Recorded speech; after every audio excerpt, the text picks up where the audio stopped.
Hello students, आपका स्वागत है आपके अपने चैनल पाठशाला बाय करियर क्राफ्टर्स पे। तो आज हम लोग ने भारत संसाधन एवं उपयोग को पढ़ लिया था। ठीक है, बिल्कुल डिटेल्स रूप से हम लोग पढ़े थे इस वीडियो को। और इस वीडियो में हम लोग इम्पॉर्टेंट ऑब्जेक्टिव क्वेश्चन को डिस्कस करने वाले हैं। ये वे सभी क्वेश्चन है इस चैप्टर से जो पहले आपके एग्जाम में पूछे जा चुके हैं।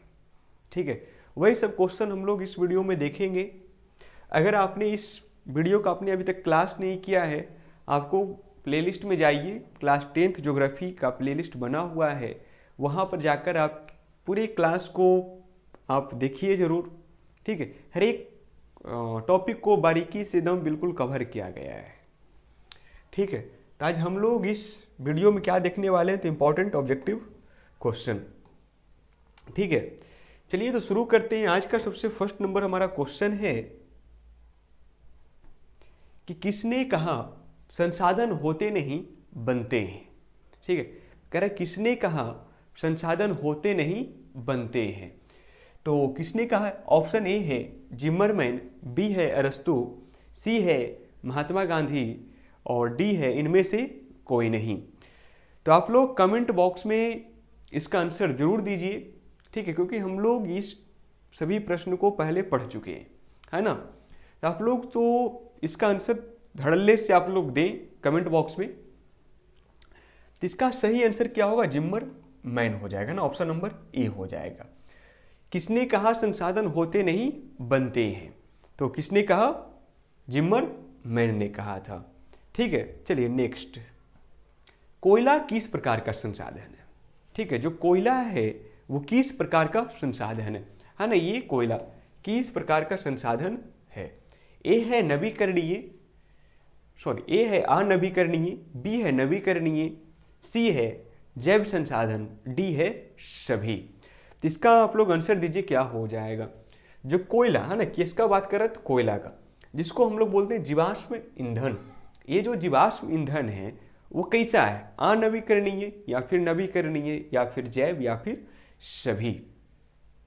ठीक है, देखिए कोयला जो है ना, अगर इसको हम लोग को पुनः प्राप्त करना हो तो बहुत लंबा समय लगता है ना, हजारों करोड़ों वर्ष लग जाते।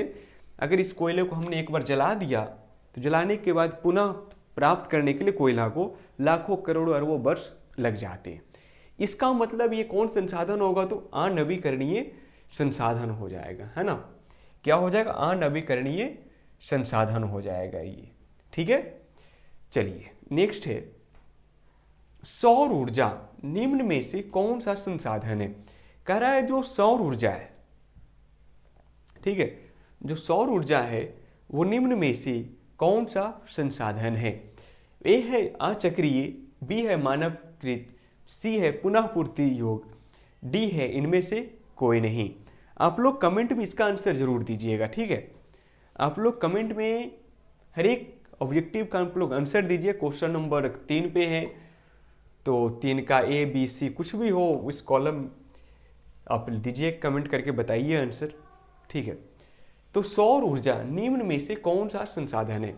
ठीक है, सौर ऊर्जा तो सबसे पहले जानते हैं कि नवीकरणीय है ना। क्या है? तो नवीकरणीय है। नवीकरणीय को हम लोग पुनः प्राप्त कर लेते हैं। ठीक है, तो इसके अकॉर्डिंग इसका आंसर क्या होगा? तो पुनः पूर्ति योग संसाधन है ना, ऑप्शन नंबर इसका सी हो जाएगा। चलिए नेक्स्ट है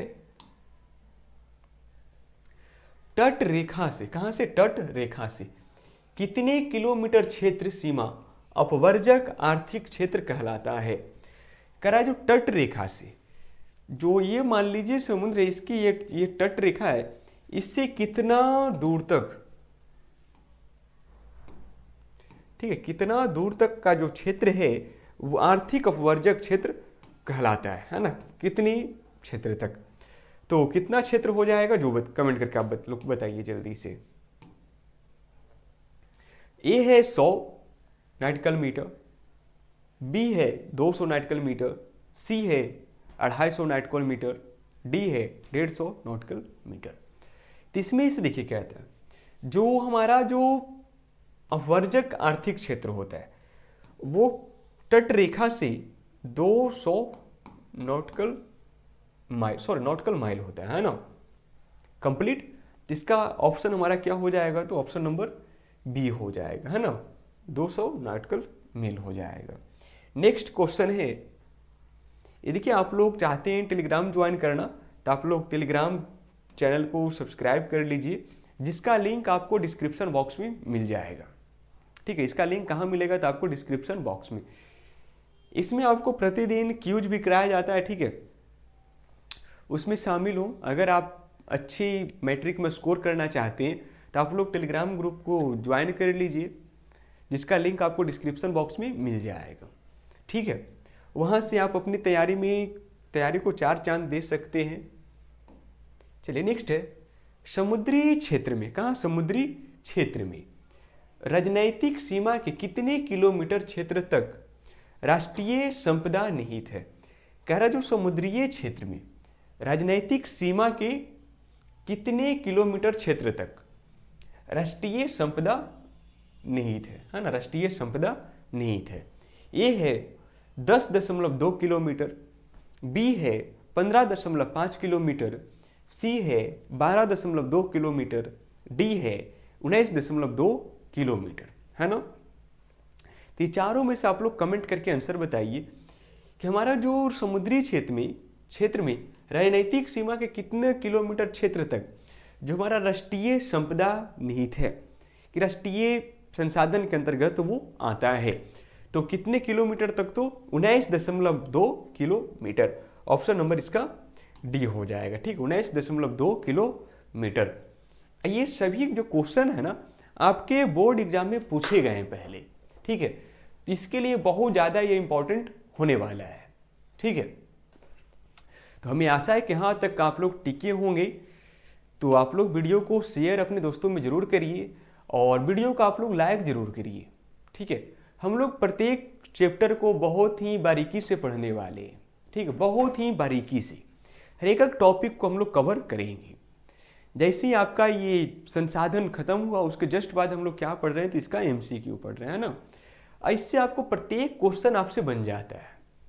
जब आप हमारा नोट्स या फिर जो मैंने क्लास लिया उससे आपसे हर एक क्वेश्चन को आप डील कर सकते हैं। ठीक, कब, जब आप वीडियो को बारीक सही ढंग से देखेंगे तब। कंप्लीट है। चलिए नेक्स्ट है, क्योटो सम्मेलन कब हुआ था। ठीक है, क्योटो सम्मेलन कब हुआ था। ए है 1996 में, बी है 1997, सी है 1998, डी है 1999। ये हमारा जो क्योटो सम्मेलन हुआ, ठीक, क्योटो सम्मेलन कब हुआ था, तो कब हुआ था, 1997 में। ऑप्शन नंबर इसका बी हो जाएगा, है ना, ऑप्शन नंबर इसका बी हो जाएगा, 1997। ठीक है, चलिए अगला क्वेश्चन है। देखिए इसमें क्योटो सम्मेलन के बारे में कुछ लिखा है, इसको हम लोग ध्यान देते हैं। क्या ये प्रोटोकॉल जापान के क्योटो में, क्या ये जो क्योटो सम्मेलन हुआ था वो कहाँ, जापान के क्योटो में। कहाँ, क्योटो में, वहाँ एक शहर है।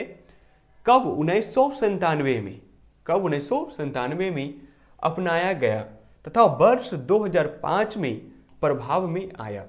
करे जो क्योटो सम्मेलन जो हुआ ना ये कब हुआ, तो 1997 में।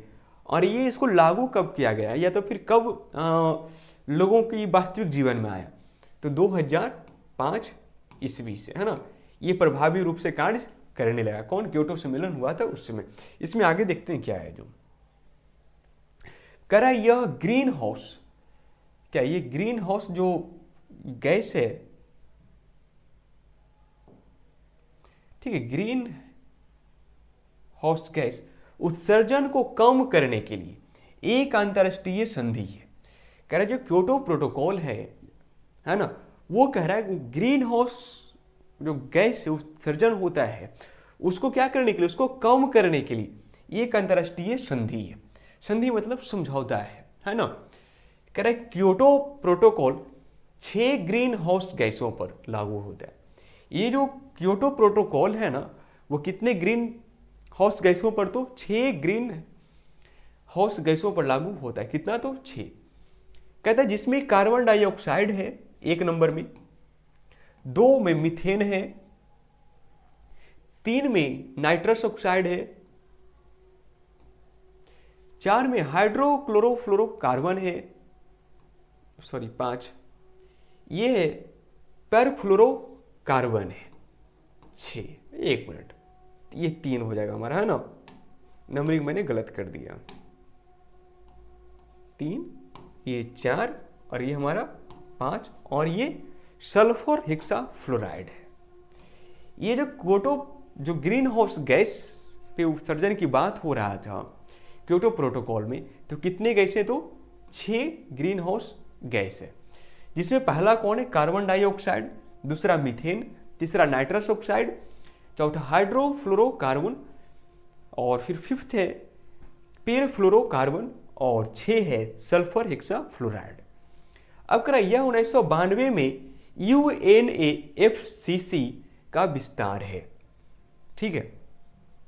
तो इसमें याद रखने वाली बात यह है, जो हमारा क्योटो प्रोटोकॉल हुआ वो कब हुआ, तो 1997 में। ये प्रभाव में कब आया, तो 2005 में ये प्रभाव में आया, है ना। और इसमें किसकी बातें करती हैं, तो जो ग्रीन हाउस गैस है उसके उत्सर्जन को लेकर इसमें हम लोग बात करते हैं। और इसमें कितने गैसों पर बात की गई, तो 6 ग्रीन हाउस गैसों पर बात की गई, ठीक है। चलिए नेक्स्ट है, पर्यावरण संरक्षण हेतु पहला विश्व शिखर सम्मेलन कहाँ हुआ था। करा पर्यावरण संरक्षण हेतु पहला विश्व शिखर सम्मेलन कहाँ हुआ था। ए है जेनेवा, बी है स्टॉकहोम, सी है न्यूयॉर्क, डी है हमारा अपना प्यारा सा भारत, है ना।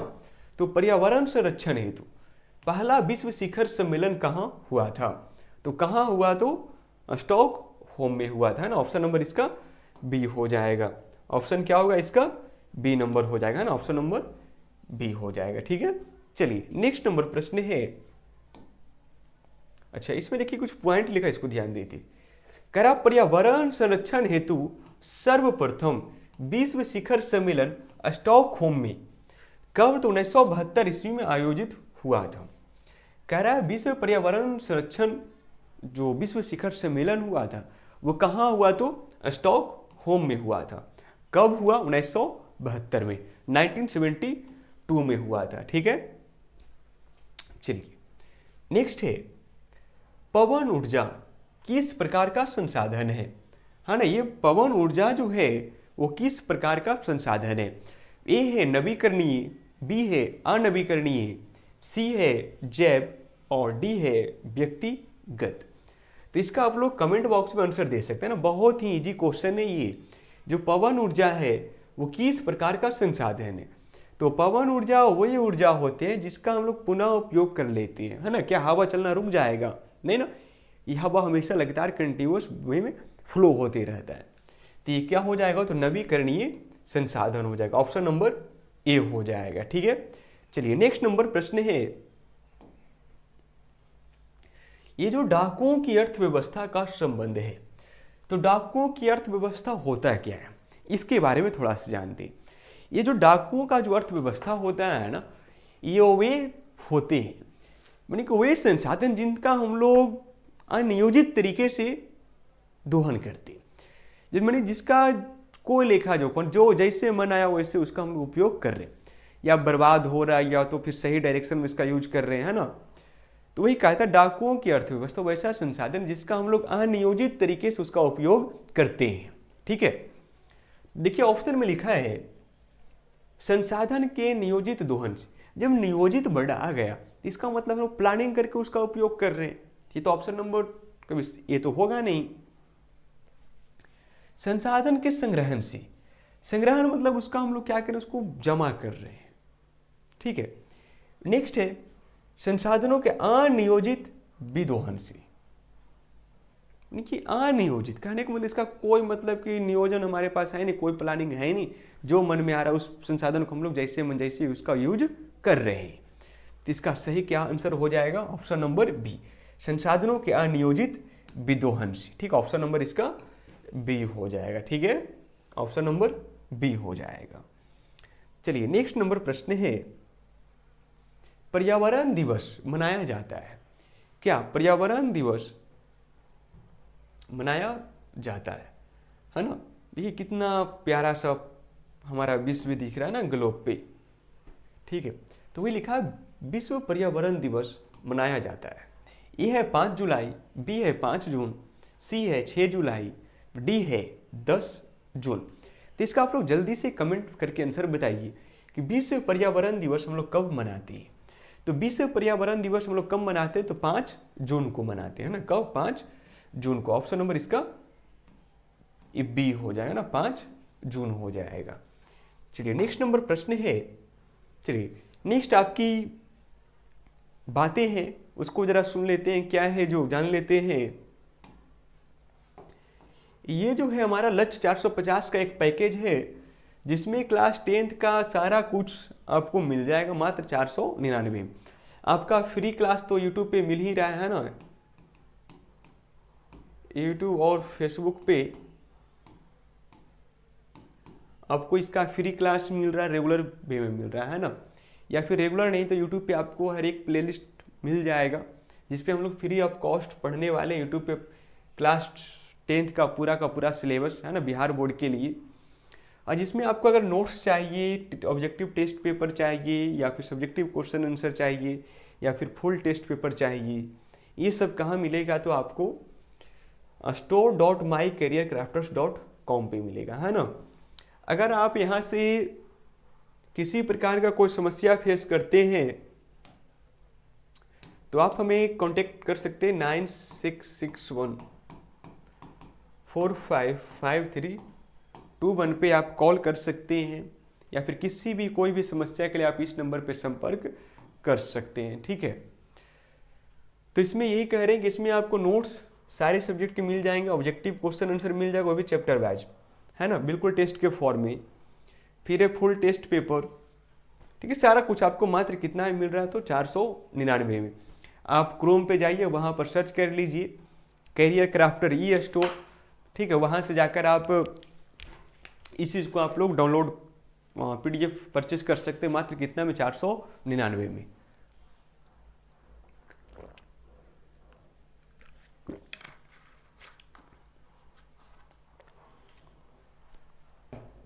ठीक है। ये जो भी नोट्स है ना बहुत ही बेहतरीन भाषा में लिखा गया है, बिल्कुल आपके भाषा में, है ना, बिल्कुल टाइपिंग क्वेश्चन मिलेंगे, सारे का सारा कुछ टाइपिंग है।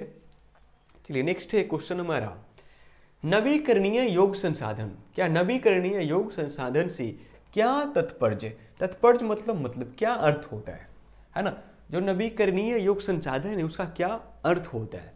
ये है जिन्हें पुनः उत्पन्न किया जा सकता है, जिन्हें पुनः उत्पन्न किया जा सकता है उसे क्या बोलते हैं हम लोग? नवीकरणीय बोलते हैं। इसका मतलब ऑप्शन नंबर ये सही है। चलिए भी, जिन्हें पुनः उत्पन्न नहीं किया जा सकता है उसे हम लोग अनवीकरणीय बोल देंगे। जिनका उपयोग नहीं किया गया है इसको हम लोग संभावित संसाधन बोल सकते हैं, है ना। तो नवीकरणीय योग संसाधन का अर्थ क्या है? तो जिन्हें हम पुनः उत्पन्न कर सकते हैं। ऑप्शन नंबर इसका ए हो जाएगा, ठीक है, ऑप्शन नंबर ए हो जाएगा। नेक्स्ट है उत्पत्ति के आधार पर। किसका? उत्पत्ति के आधार पर संसाधन का प्रकार है। तो सबसे पहले ये जानिए, उत्पत्ति के आधार पर संसाधन के 2 प्रकार होते हैं। कितना प्रकार होते हैं? 2 प्रकार होते हैं। कौन कौन होते हैं ये कमेंट करके आप लोग आंसर दीजिए।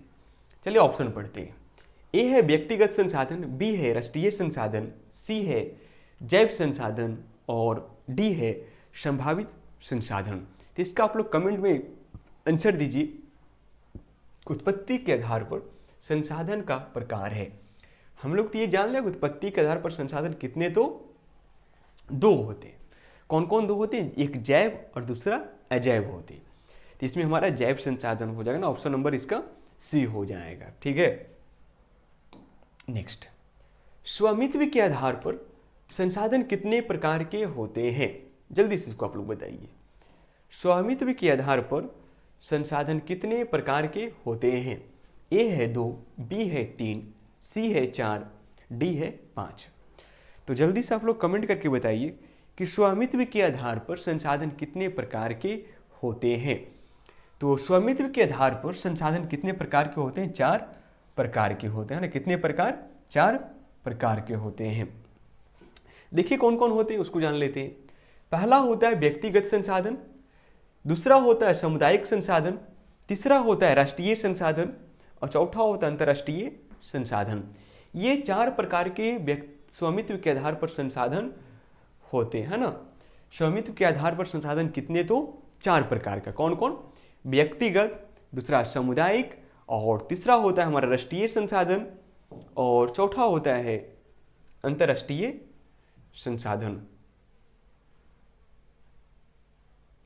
ठीक है,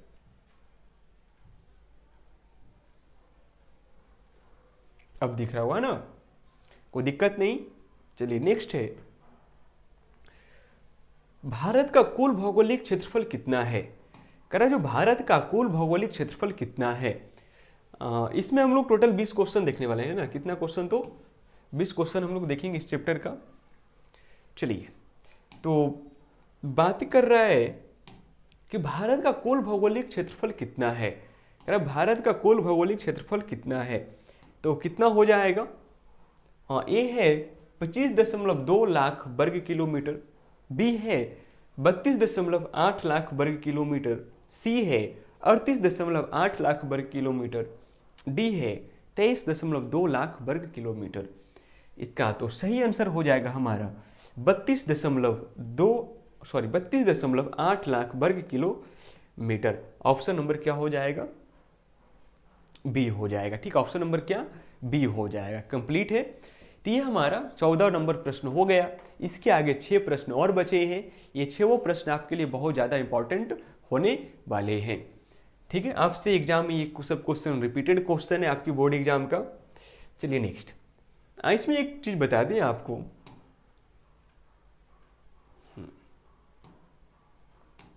ये हमारा सुंदर सा प्यारा सा भारत का एक नक्शा है। इसमें देखिए एक नॉर्थ और साउथ के बीच की दूरी कह रहा है, उत्तर और दक्षिण के बीच की दूरी कितना है, तो 3214 किलोमीटर का उत्तर से दक्षिण की ओर, है ना। उत्तर से दक्षिण की ओर कितना दूरी है, तो 3214 किलोमीटर। और पूरब से पश्चिम की दूरी कितना है, तो 2933 किलोमीटर है ना। 2933 किलोमीटर। अगर पूछ दे आपसे ये प्रश्न पूछ दे, आप बताइए भारत की जो दूरी है उत्तर से दक्षिण की तरफ कितना है, तो 3214 किलोमीटर। और पूरब से पश्चिम कितना है, तो कितना, 2933 किलोमीटर है ना। चलिए नेक्स्ट, ये सब आपको क्लास 9th में पढ़ना है ना, और 8 में पढ़ना है।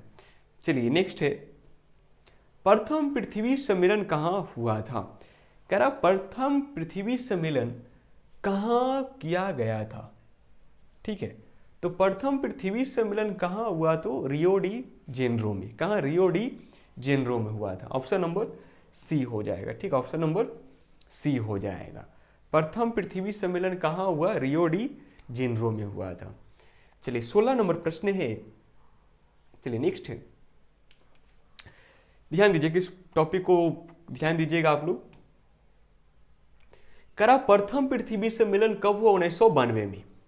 प्रथम पृथ्वी सम्मेलन कब हुआ, 1992 में। और द्वितीय पृथ्वी सम्मेलन कब हुआ, 1997 में। और तृतीय पृथ्वी सम्मेलन कब हुआ, 2002 में।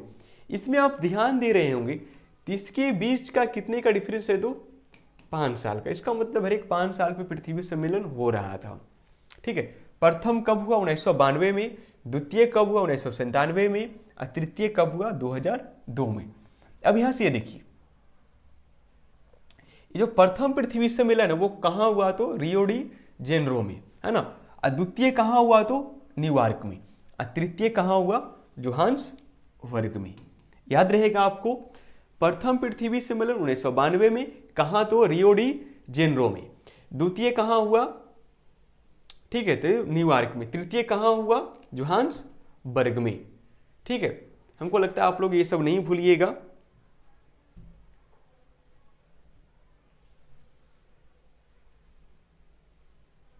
एक और फिर से देखते हैं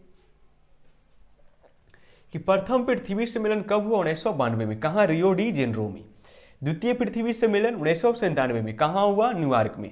तृतीय पृथ्वी सम्मेलन कब हुआ, 2002 में। कहां हुआ, तो जोहान्सबर्ग वर्ग में हुआ था। ठीक है, ये हमसे आशा है कि आप लोग इस चीज़ को याद रखिएगा। चलिए नेक्स्ट है स्मॉल इज ब्यूटीफुल। एक पुस्तक का नाम है स्मॉल इज ब्यूटीफुल। किसकी रचना है? जो स्मॉल इज ब्यूटीफुल है किनकी रचना है? ए है ब्रटलैंड, बी है महात्मा गांधी, सी है शुमशेर, डी है इनमें से कोई नहीं। तो ये किसका है? तो शुमशेर की, है ना। स्मॉल इज ब्यूटीफुल किनकी रचना है? तो शुमशेर की है।